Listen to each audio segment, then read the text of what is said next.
Então, mais um passo aqui na revisão da matéria de latim. Essa é a terceira declinação. A terceira declinação, ela é a que tem mais palavras de todo o latim. E ela é também, a gente poderia dizer, a mais complexa. Não é assim um bicho de 7 cabeças, como às vezes as pessoas pensam, mas, de fato, ela é um pouco complexa. E a gente vai estar vendo por quê. Aqui estão as desinências da terceira declinação. Na primeira declinação, o nominativo singular termina sempre em A, em todas as palavras.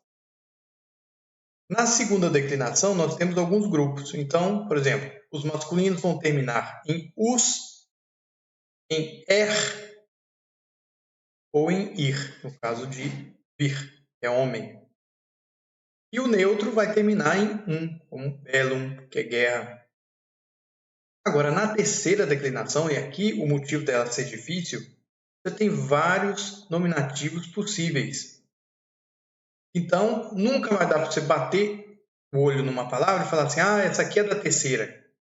Por exemplo, você olha lá, tá? Se estiver no texto corpus, você vai olhar e falar, termina com us, então deve ser da segunda, mas não é. Corpus para a terceira declinação. Então, nos dicionários ou em vocabulários, por aí, a gente vai encontrar o nominativo e o genitivo singular. Esse is aqui está indicando que é uma palavra da terceira declinação. Esse M está indicando que é uma palavra masculina. Mesma forma aqui, caput, eu escrevi errado, é capitis. Esse is é o genitivo singular. Esse N aqui está indicando que é neutro. Mesma coisa, corpus é o nominativo, corporis. O is está indicando o nominativo, genitivo singular. E o N está indicando que é neutro. Como ficaria, e nós temos as desinências mais comuns, o problemático é o nominativo, podem ver que são vários, e o genitivo, que tem duas opções, ou é um ou é e um.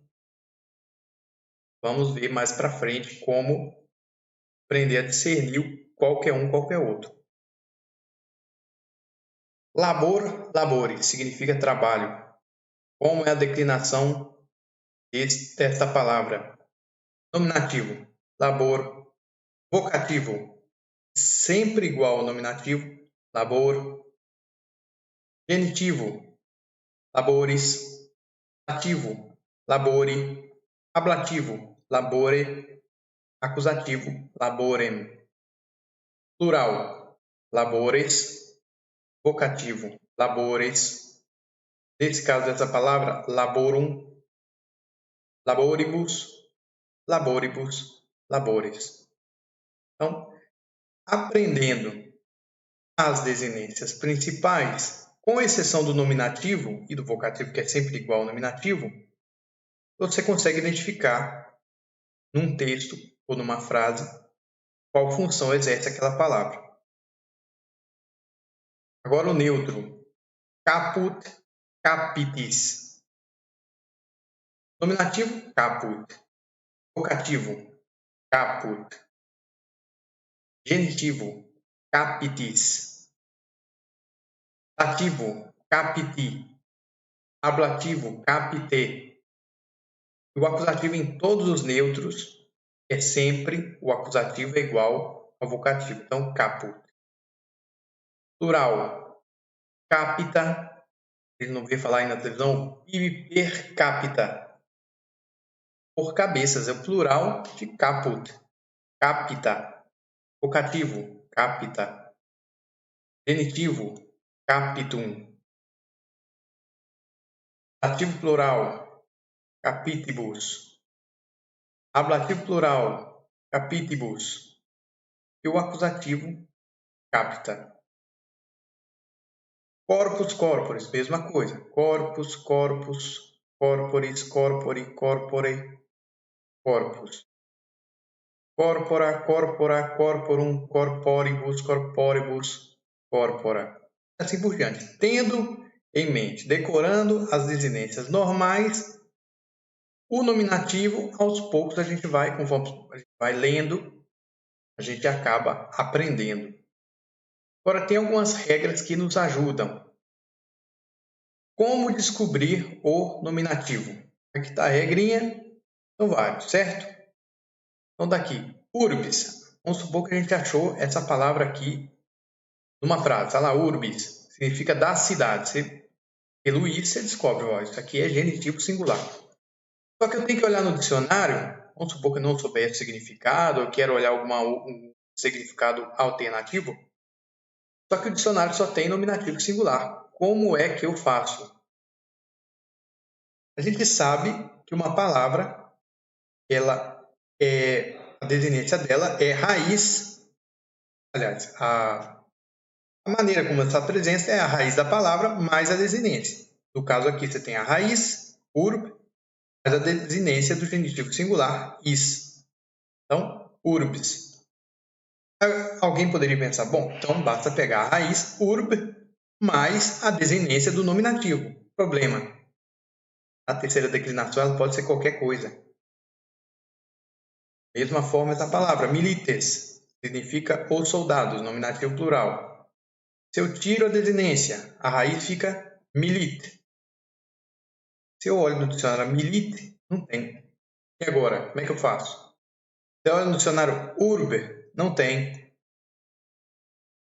Legis, genitivo singular da lei, significa. Se eu tiro a desinência, fica leg. Se eu procurar leg no dicionário, eu não encontro. Então, como eu faço para descobrir o nominativo? As seguintes regras vão ajudar. Essas regras eu tirei na gramática latina do Napoleão Mendes de Almeida. Outros autores dividem as palavras da terceira declinação em mais grupos. Só que eu acho que complica em excesso e, como eu disse, a gente sabendo as principais desinências, você se arranja muito bem. Então, acho que dividir a explicação em mais grupos, ao invés de ajudar, atrapalha. Vou seguir o esquema do Napoleão Mendes de Almeida. Ele ensina o seguinte: 3 grupos. Os grupos cujo tema terminam em consoantes, que ele chama de labiais, labiais porque a gente usa o lábio para pronunciar, é o B, o P e o M. Os grupos que a raiz termina em consoantes guturais, C e G, e os grupos cuja raiz termina em consoantes dentais, T, E e N. Dentais porque a gente usa os dentes para poder pronunciar. Se você achou a palavra igual no exemplo anterior, retira a raiz fora. Você vai ver, ó, urb terminou em E, labial. Milites terminou em E, dental. Ledis terminou em G, gutural. Então a gente vai ver que labial permanece. Então quer dizer que o B aqui vai permanecer no nominativo, porque o nominativo de urbis é urbs, U-R-B-S. A labial permanece no nominativo. Gutural se funde com S e vira X. Então aqui, ó, ledis. Você tirou a desinência do genitivo e virou leg, certo? No nominativo, como ela é gutural, letra G é gutural, tá aqui, ela se torna X. Então, leg vai virar lex. Como tem a frase latina lá, dura lex sed lex. A lei é dura, mas é a lei. Dental, D, T e N. Fiquei pensando, como é que eu vou decorar que o D, o T e o N são dentais? Aí eu tive a associação. A associação funciona assim, quanto mais idiota ela for, mais inesperada ela for, mais você guarda. Como que eu vou guardar as dentais? Tiradentes no dentista. END, Tiradentes no dentista. Então, lembra lá. Dentais, Tiradentes no dentista. O T, o N e o D. A dental, ela cai. Quando a gente fica velho, o dente não cai? Então, a consoante dental cai. Então, daqui, laudes. Do louvor. Você tirou a desinência do genitivo, ficou laude. Achou a raiz. Como a raiz termina em uma dental, letra D, a dental cai. Então, no nominativo, você tem laus. Essas regras vão ajudar? Vão. Só que, como o latim era uma língua viva, tem muitas exceções. Por isso eu acho que ficar multiplicando o número de grupos em líquida, em vogal, em não sei o que, eu acho que não ajuda. Essas 3 regras aqui já dão uma boa ideia para que a gente possa descobrir o nominativo. Além do mais, acredito que somente a prática, a leitura, o conhecimento da língua vai nos ajudando a perceber qual o nominativo de cada palavra. Não tem como. É igual ao português. A gente não nasceu com a gramática na cabeça. Foi aos poucos que a gente foi aprendendo. Regras da terceira declinação. Lá no princípio, eu tinha dito que tanto o genitivo plural pode ser um ou pode ser e um. Eu vou explicar aqui qual é a regra geral para que seja ou terminado em um ou terminado em ium. Lembrando, é uma regra geral, mas como eu disse, há muitas exceções. Inclusive, tem certas palavras que aparecem com o M em um autor, em Júlio César, e o M em Cícero. Então, nem os autores latinos, dependendo da época, não escreviam da mesma forma. Mas é uma regra que vai ajudar a gente a entender qual o genitivo plural daquela palavra. Então, primeiro, o que são imparissílabos? Imparissílabos são aquelas palavras em que o genitivo tem mais sílabas que o nominativo. Então, por exemplo, redis é o genitivo, rex, nominativo. Dá para ver que redis tem 2 sílabas, rex tem uma. Então, tá vendo que é diferente uma da outra? Então, é um imparissílabo. Ledis tem 2 sílabas, lex tem uma. É diferente uma da outra, certo? Parissílabo. Urbs tem uma sílaba. Urbis tem 2. Diferente uma da outra. O nominativo e o genitivo. As palavras que o genitivo tem mais sílabas que o nominativo são chamados de imparissílabos. Parissílabos é quando tanto o nominativo quanto o genitivo têm o mesmo número. Por exemplo, auris, auris, que significa orelha. É igual, mesmo número de sílaba. Volucris, volucris, pássaro, mesmo número de sílaba. Então, a regra é a seguinte: todo imparissílabo cujo radical é o raiz, né, essa parte aqui, termina com uma consoante, tem o genitivo plural em um. Então, terminou com uma consoante e é imparissílabo, um. Todo parissílabo e todo imparissílabo cujo radical termine em 2 ou mais consoantes tem genitivo plural em ium. Aí alguém pode pensar assim, mas como é que eu vou guardar isso? Um monte de palavra difícil, como é que eu vou fazer? E essas regras têm muita exceção. Bom, quem tem que saber isso muito mesmo é quem vai escrever latim. Mas eu acredito que para a maioria das pessoas está aprendendo latim para ler em latim, então já está escrito. Basta saber que você encontrou uma palavra com o final e você identifica o que é um genitivo plural, ele pode ser um ou pode ser ium, e aquilo ali pode ser um genitivo plural. Basta ter em mente que essas 2 terminações são possíveis na terceira declinação. Se você guardar essa regra, melhor, vai te ajudar. Mas se não guardar também, Desde que você não tem que escrever em latim, se você for escrever, aí tem que ficar consultando a palavra, né? Não tem como. Agora, só para ler, basta saber que tem essas duas possibilidades. Aqui nós temos outros dois grupos. Nomes em ter, como pater, patris, mater, matris. E os nomes neutros que terminam em E, AL e AR. Então, do lado de cá, nomes em ter, pater e patris. Como é que declina?